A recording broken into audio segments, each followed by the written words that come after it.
Operational control is a key concept when we're talking about air carrier operations.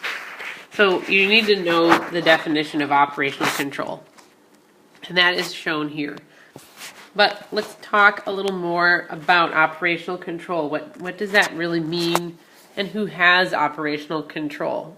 So operational control being basically the authority of beginning, ending, diverting, canceling a flight.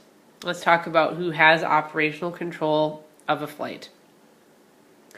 121.533 tells us for a domestic operator or a flag operator that the certificate holder is responsible for operational control. So the airline is responsible for how its planes are operated. The people who have that operational control is shared between the pilot in command and the aircraft dispatcher. So the aircraft dispatcher is someone that is often not really thought of as having a key role in airline operations, but in fact they really do.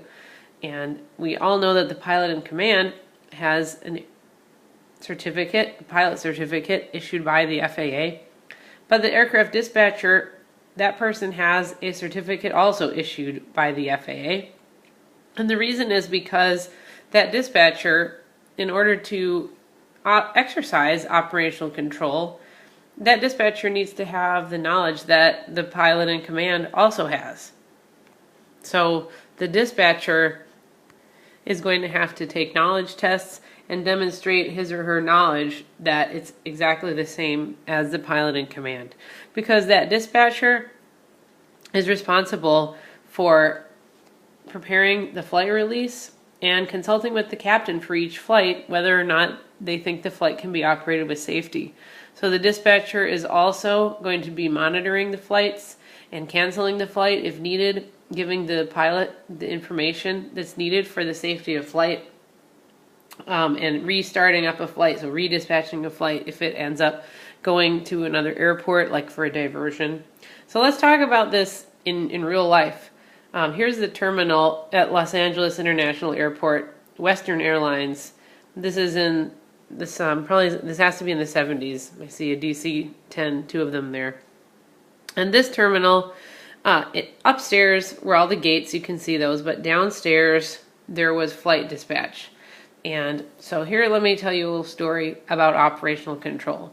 There was a flight that Western Airlines was going to operate, and it was supposed to go somewhere up north from Los Angeles, and wherever it was going, the weather was really snowy, and the dispatcher was looking over the information for the flight and had given the flight paperwork, sent it upstairs up to the gate where the flight was about to leave from, and so the crew had their dispatch released and they were basically ready to go. Well, the dispatcher found out that the braking was reported to be nil, or basically none, or maybe it was poor, but it was reported very poor at the airport that the flight was supposed to go to.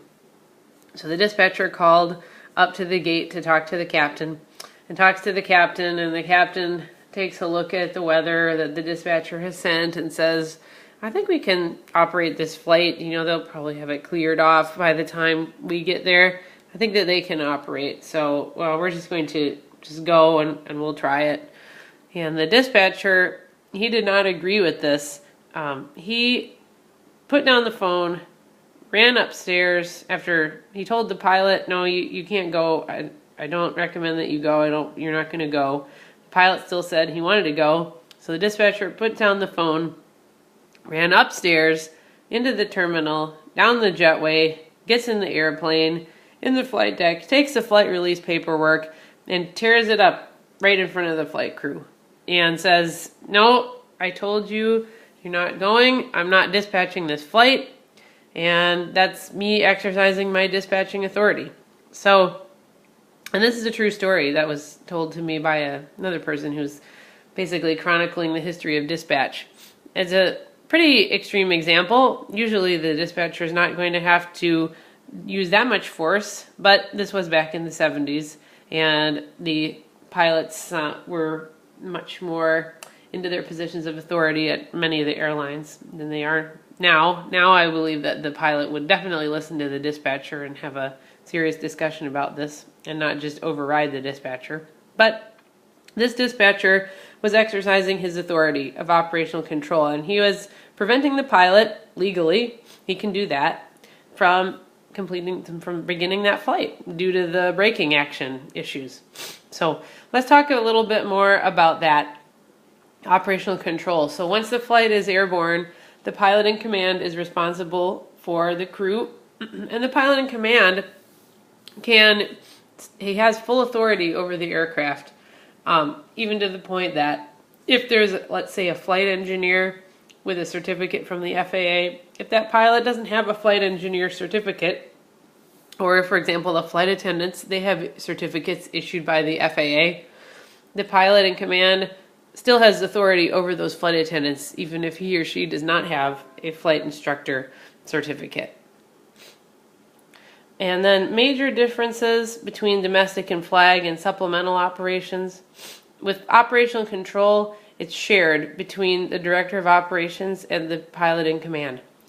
There's not really a dispatcher required. Most airlines are going to have somebody, though, in a position, they call it a flight follower often, but the director of operations has that responsibility of operational control. That person is probably not going to be issuing the flight releases, checking the weather, and doing all that.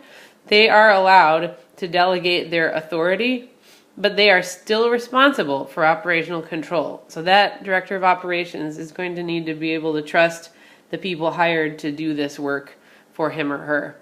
This is the person, though, who's going to get called for the decisions at 2 o'clock in the morning.